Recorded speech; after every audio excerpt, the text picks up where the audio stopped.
shrimp. Do the pistol shrimp. Do the pistol shrimp. Do the pistol shrimp.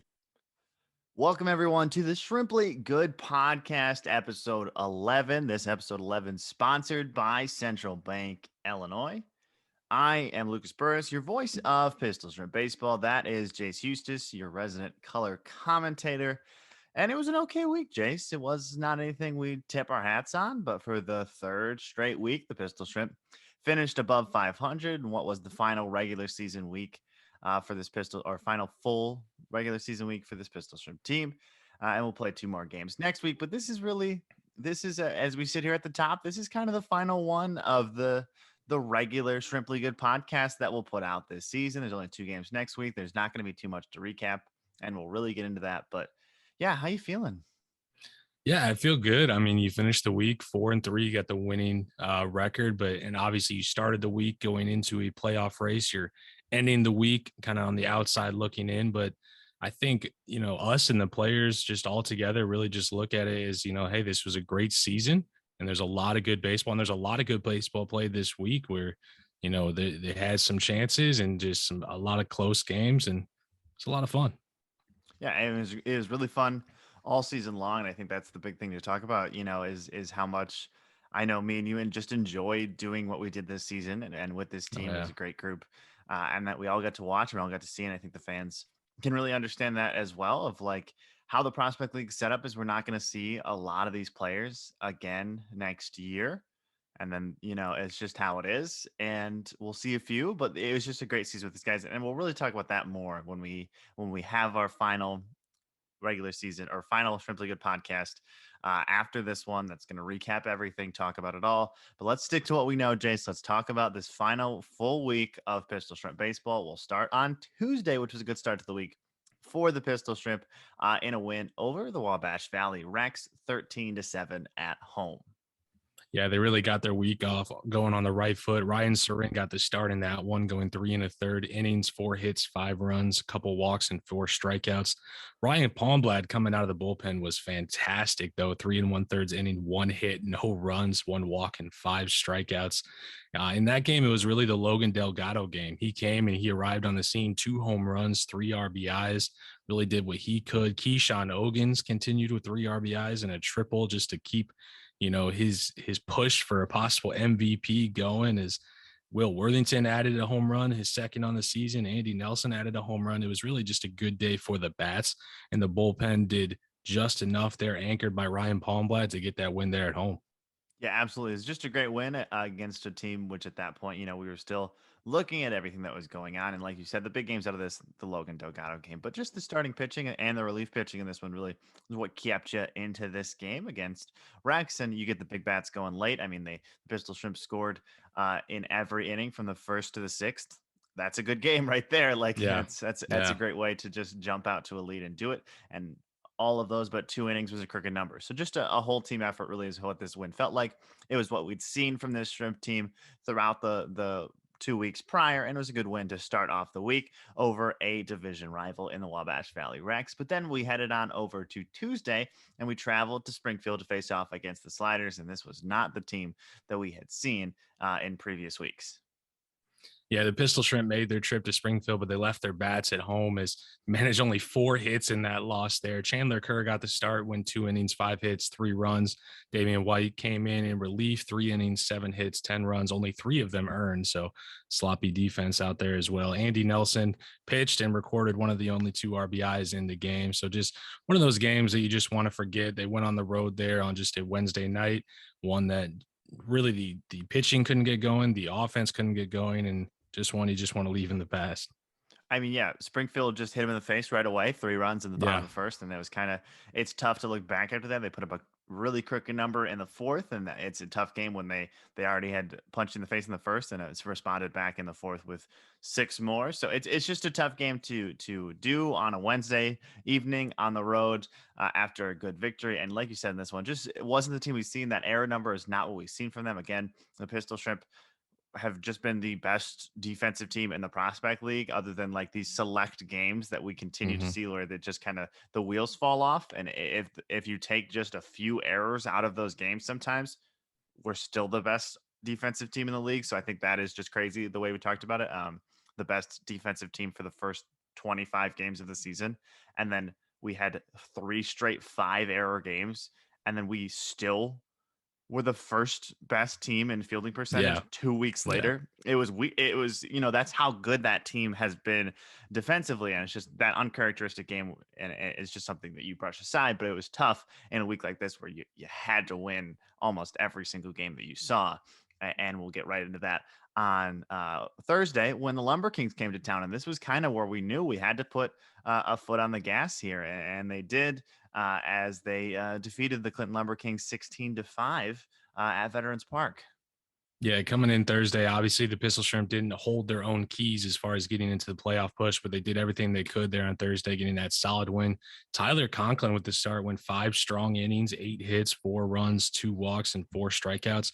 Justin Rios came in relief and was all that they needed to get that 10-run victory with 2 innings pitched, 2 hits, just 1 earned run, and 1 strikeout. And in that game, it was the best game of the season by far for Nakuba Booker Jr. Went out there, the bottom of that lineup really anchored. He got his first home run, drove in 4 runs, scored 3 himself. Great game for him. Andy Nelson continued to be on a tear with two runs, 2 RBIs, a home run himself. And Justin Rios, who 2 innings pitched on the mound, also had 2 hits, 3 RBIs, and a double. So in that game, it was an offensive onslaught. Every starter recorded a hit. 8 of 9 starters recorded a run. And it was one of those games that we've gotten used to seeing, especially at home over these last couple of weeks, where the bats just get going and the pitching is good, but it actually doesn't have to be that good, and you end up with a 10-run victory. Yeah, exactly. I think I want to talk most about Nakuba Booker Jr. in this game, though. Like, it's good to see him break out the way that he did. He's just been an on-base machine. We've talked about it for this team this season.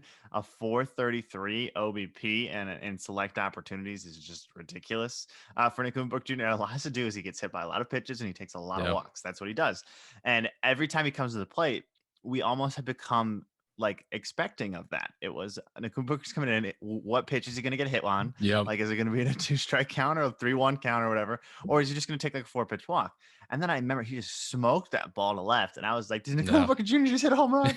So like, that's just the way that game felt. It was great. It was a great vibe from this team. And we've seen it multiple times. Like you just said on Tuesday, Logan Delgado finally had that good game, the 2-home run game. And then you see that on Thursday, Nakuba Booker Jr. finally having a real good game. That's, that was nice to see as this season became crawling to an end. But it was the big games on Friday that we had been looking forward to all this week. And the Pistol Shrimp coming to this one are 2-1 on the week. They are only 3.5 back of Danville. They need to pick up these 2 wins. Then, they'll really be in the hunt. They won't control their own destiny yet, but they would have a much more big say in what was happening, and you just couldn't lose either of these games to Danville. But that wasn't the case as they split the doubleheader with the Danville Dans in Danville on Friday. They won game 1, 4-3, and what was a great comeback victory for this Pistol Shrimp team. Yeah, both those games were really incredibly competitive against 2 teams that really are pretty even as far as when you look at it and how they've been playing recently. It was 2 fantastic games. You can argue that the Pistol Shrimp stole game 1 there with that 3-run home run by Danny Westfeld in the bottom of the 6th to grab that 4-3 victory. Connor Sullivan pitched in that one, 3 2/3 innings, 6 hits, 2 runs. Palmblad came in relief again, 3 1/3 inning, 2 hits, just 1 run. It really was a more traditional, just tightly contested game. Pitching was good on both sides, and it really was just timely hits. And then in that second game, you go in with Ryan Ironman on the start, and he's looking good out there. 5 1/3 innings, 6 hits, 3 runs, only 2 of them earned, and that 10 strikeout number that we've come used to seeing from him. But in that one, it was really just Danville returned the favor. They brought home 3 in the bottom of the 6th to take that win 3-2. And they were just 2 really great games against 2 division opponents. Yeah, I mean, in game 1, Pistol Shrimp 4 in the bottom of the 6th, led by a Danny Westenfeld 3-run home run. That was the game winner. And that's what it was right there. Danny Westenfeld has just been so good for this team over the past 2 weeks, a cycle on Sunday a week ago. So, and he's just been so good as of late and, put a great swing on a ball to beat a division rival. And that's when really, I was sitting at home and I was like, they can do it. They can win both of these games. Ryan Ironman's on the mound next, and Westenfeld just put that thing, and Sullivan gave us a great start in this game one as well. Palmblad came in and did what he does out of relief, and we'll get to more about Palmblad later in the pod. But yeah, it was just a great game in game one off that. And then game two is just a literal slider on the outside corner that a batter from Danville stepped forward and hooked down a line. That was the game in that one. Yeah. That was the game in game two. A slider down and away that a Danville batter hooked down the line. That's it. That's how the Pistol Shrimp lost that one. And I will point out that the Pistol Shrimp did protest. We talked about on the broadcast after the game as well. And we talked about it on Twitter a little bit as we explained it. The Pistol Shrimp protested the game in the bottom of the sixth while Danville was still Danville was winning 3-1 at that time. Protested in the bottom of the sixth on a call that was upheld by the umpiring. It's not committee. That name is not in my head right now, but umpires in charge. Those in charge of umpires. Commissioner, something like that. That was upheld by them. We did win the protest, if that's the way you want to phrase it. John was correct in what he said is wrong of the umpire's call. It was in a case, I'll explain again, of there was a slider in the dirt that bounced and hit the batter after he swung at it. It was immediately called a swing by the home plate umpire, ruled the batter was out because there was 2 strikes. Strike 3, third out, inning is over. That was the ruling on the thing, on a slider that bounced in the dirt with the batter swung on the ruling. But after a lengthy conversation, after the Danville manager asked if that swing can be checked, we'll get to that. After a lengthy conversation with the field umpire, they decided that he did not swing and that they would be awarded first base and it would be a hit by pitch. There's more than a few things wrong with that, and we won't get too far into it. But just the general explanation is John said, you cannot change a swing call to a no swing call. You can change a no swing call to a swing call. We see that all the time. But you cannot change a swing call to a no swing call. And the umpires did not think that was the case. And then John protested the game. And that was indeed the case, that it states in the rules that you cannot change a swing call to a no swing call. So that is just the general explanation of that. And that's what the protest was about. And then in normal cases, when you win a protest, or I wouldn't say normal, but in general, you'll see a return to that spot in a game or something of some sort where you have to replay the game if a team wins a protest. However, the Prospect League ruled that the outcome of the game was not affected by the ruling of the umpires in the field, so the game stood. And that is just the general explanation of what happened in that second game on Friday night. And I think it really bugs me, that one, because it kind of overshadowed of just how good these two teams played against each other on a beautiful Friday night. That was just two teams that have been battling all second half for the second place spot. And it really showed in a 4-3 and a 3-2 game. There's not much else you can do. But at the end of the day, Danville got the better hand of the Pistol Shrimp in the second half of the season. After this loss on Friday night in the split doubleheader, the Pistol Shrimp had to win every single one of their next 4 games and hope that Danville lost all 5 of their next games. It was not the case as we headed to Saturday, and the Pistol Shrimp just could not get the job done against a very good Clinton Lumber Kings team that clinched a playoff spot themselves the next day, as the Pistol Shrimp lost to the Lumber Kings 12-2 at Veterans Park on Saturday. Yeah, in that game, Jason Shanner went out there with the start and gave you 6 really solid innings, 6 innings, 3 hits, only 1 run, 4 strikeouts, but the bats never really could get going. And the bullpen came in and really struggled in this game. And that's kind of where it happened. And it happened so quickly too. It's like Jason Shanner came out of the game, the bullpen started to take over. And then before we knew it, a crooked number was up on the board. And it's just one of those games that kind of just slipped away there at the end. And obviously the Clinton, who's a team that's now going to the playoffs, was fighting for a playoff spot themselves. And then this Illinois Valley team that was just coming off that loss and that doubleheader the night before in Danville. So just a rough game there for the Pistol Shrimp as it slipped away. Yeah, the Pistol Shrimp had a 2-1 lead heading into the 7th. That was, they had that from the 5th on, but literally Shanner went 6 innings, and in the 7th, Clinton put up an 8 spot. And that was the game. That was what happened for the Shrimp. That was the end of their their run at the playoffs in the Prospect League. They could not lose, and that was it. And we talked about it a lot on that broadcast that day. Of it was tough. I think that's the best way to put it. To watch it go down like that, but it just had been such a fun season with this Pistol Shrimp team, and it's important for everyone to know now that it is on once Wednesday is come and gone. That is it. We are no longer in a playoff push. We have been mathematically eliminated. And that's okay because it was a great season nonetheless. Yeah. But let's finish off on Sunday, where this Pistol Shrimp team came in a game that did not matter versus a team who had been playing games that did not matter for like a week now. And it was a fun one, I would say, Jayce. Sunday was one of those games where you could just have a good time.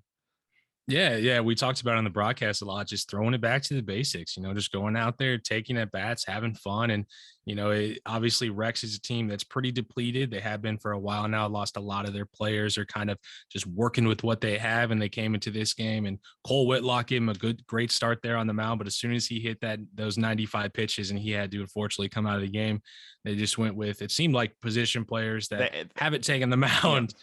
They did not have anybody season. else. Yeah. They did their starting pitcher the next day was on the bench, but he was going to, of course, pitch the next day, their next probable starter. So yeah, all they had was two position players after their starter, and a team like IV that hits like they do. If you put two position players on the mound, it's gonna get ugly real quick. Oh yeah, and a lot of the guys in the lineup really took that to their advantage. Damien Castillo put up a big numbers with 6 RBIs, 2 home runs. Tom Jurek, 2 home runs, 4 RBIs. Andy Nelson added a home run himself. And Pistol Shrimp altogether grabbed 19 hits and put up 17 runs. And that was really it in that game. Yeah, I think that's the biggest thing to explain, though. I've seen a lot of questions and comments about this, like what was Rex doing? Like what was that? They had like 12, 14 players. Maybe like that's understandable. They had lost a lot of guys. A lot of guys had to go to home early. Their best player this season had signed with a professional team, and he's absolutely crushing it in the professional level right now. So it's just a team who was good for the first 6 of the 9 weeks of the season or whatever it is, and stuff happens, and it is what it is.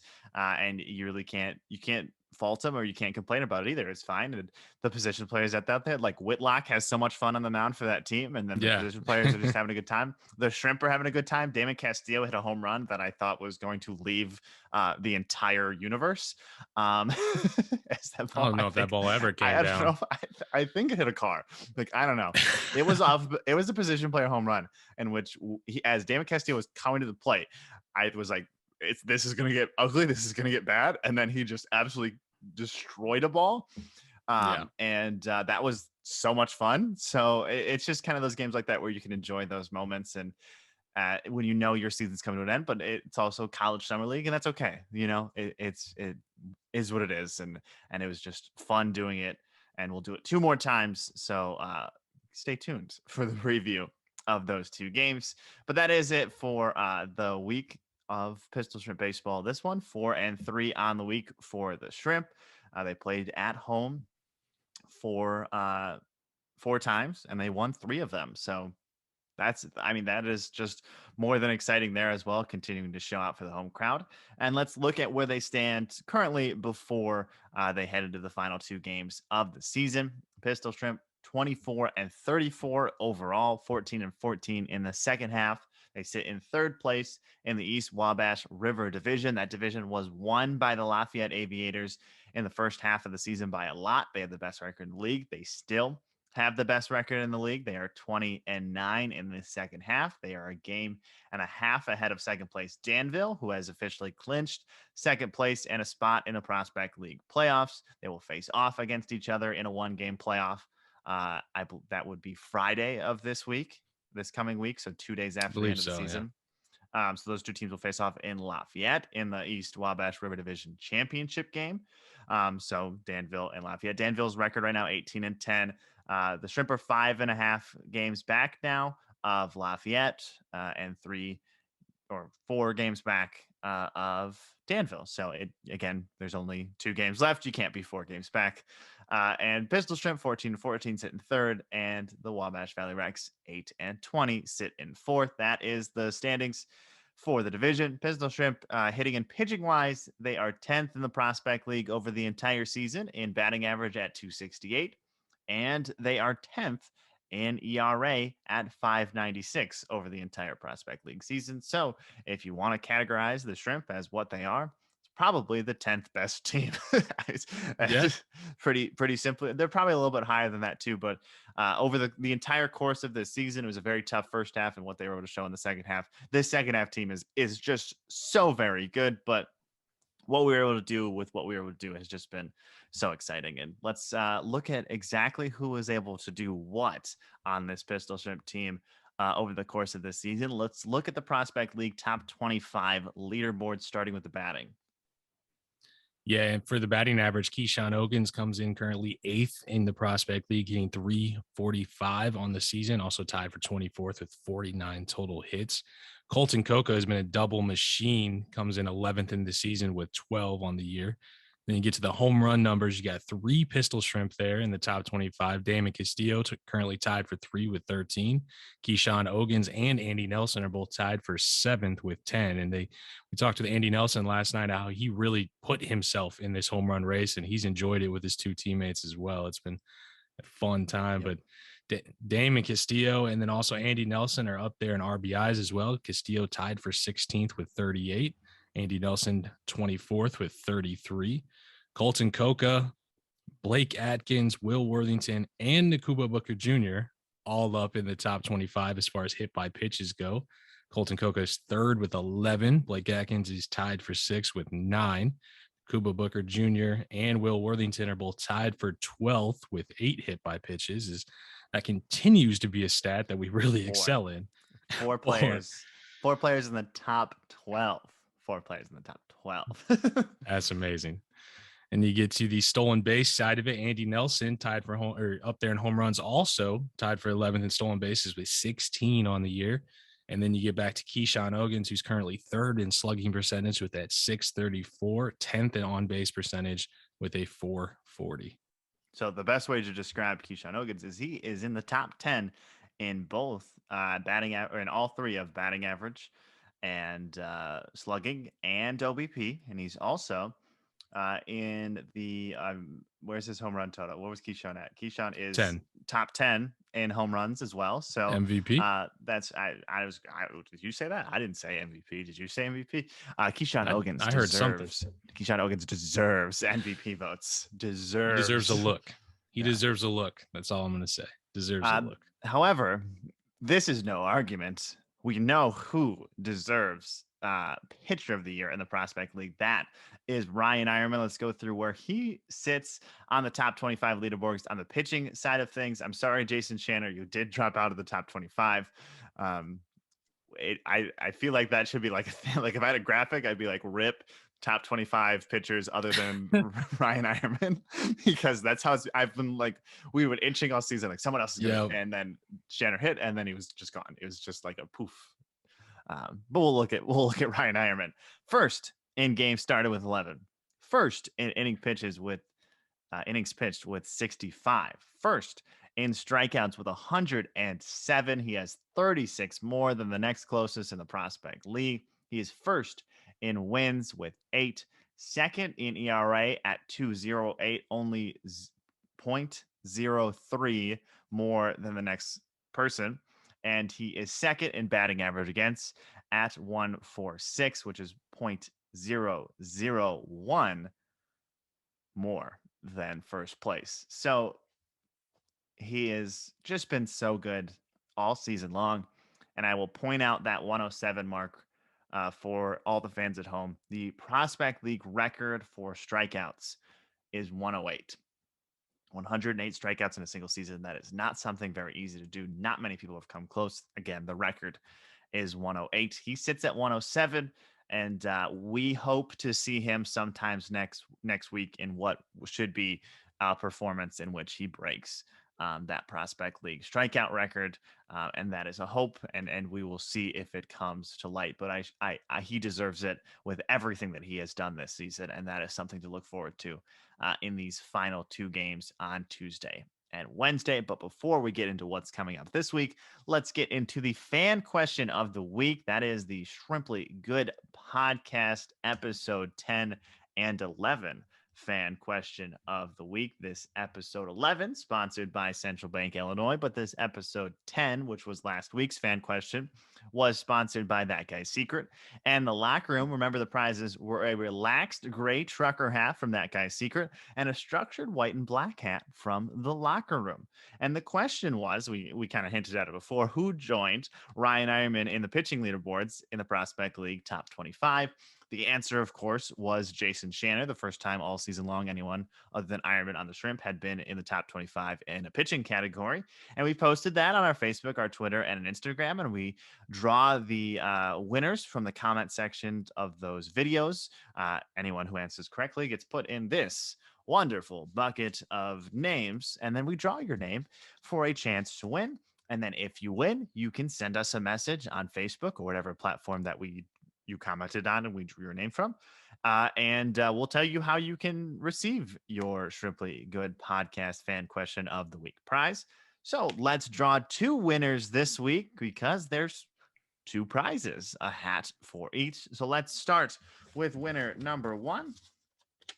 This is Rachel Gallus. Rachel Gallus. Yes, that is winner number 1. You are getting the relaxed gray trucker from That Guy's Secret. And our second winner, as I pull, here we go. I cannot open the note. I cannot. Okay, here we go. And number 2 is, as I'm reading this, Nijelski.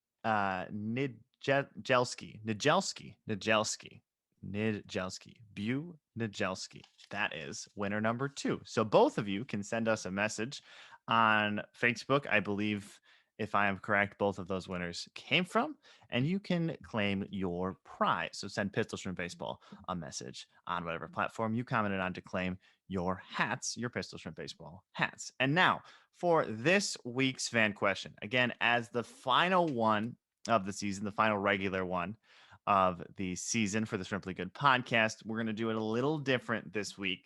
Episodes 11 fan question of the week is going to be a pretty special prize. It's going to be in appreciation of the fans because we have fan appreciation night on Wednesday, and we'll get to more on that in just a little bit here. So the prize for this week is going to be a baseball signed by every Pistol Shrimp player. We have it ready to go. It's a Pistol Shrimp signed by every player currently on the roster.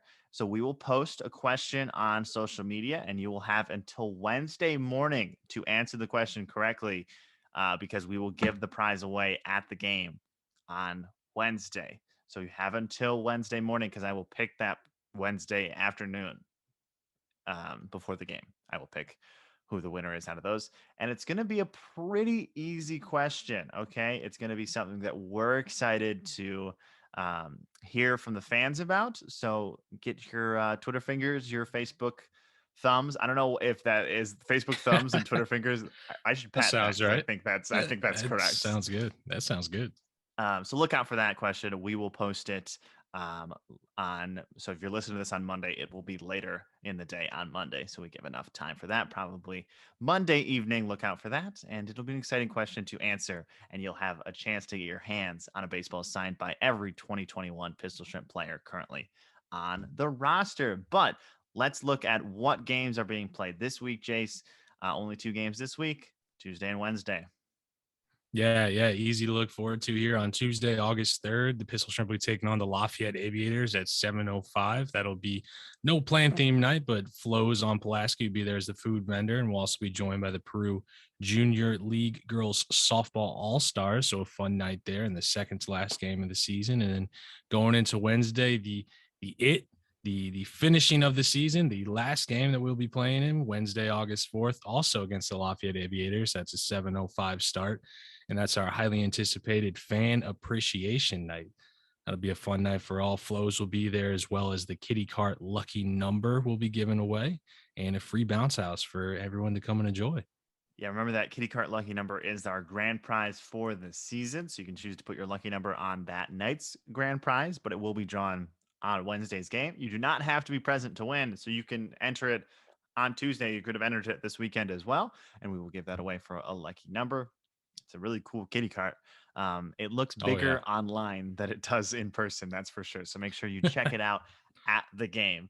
But there's also, I think you said, a bounce house for the kids as well. And it's just going to be a very fun night. We're appreciating all the fans. We'll have specific fan appreciation things to look forward to on Wednesday, as we appreciate all of you for supporting us all season long. And finally, let's wrap this Shrimply Good podcast with our Shrimply Good Players of the Week for the final time this 2021 season. Yeah, a lot of the times when we go through and pick our Shrimply Good players, obviously a lot of the guys with the numbers, we like to stay with the 6-7 game type range of players that play a lot. They've had a lot of opportunities to pad their stats a little bit, but I cannot ignore the week that Damien Castillo had. He only played 4 games, but comes in with a 333 average, a 1083 slug, 529 on base percentage, 3 home runs, 8 RBIs. How about 5 walks and only 3 strikeouts for Damien Castillo as well, which we know we've talked all season. His bat has a lot of swing and a miss, but here at the end of the season, he's really limited that, and he's willing to take his walks. And Damien Castillo, Shrimply Good this week, man. Yeah, and we will talk more about those kind of players and what these players did over the entire course of the season in our final season wrap up episode after this one. But Damon Castillo looked really good this final week of the season. But I want to finally give some love to some pitchers on this team other than Ryan Ironman. We've given a Shrimply Good Player of the Week to Sullivan as well. I don't know if we have done any other pitchers, Jayce. I don't believe so, no. I don't think so. So congrats.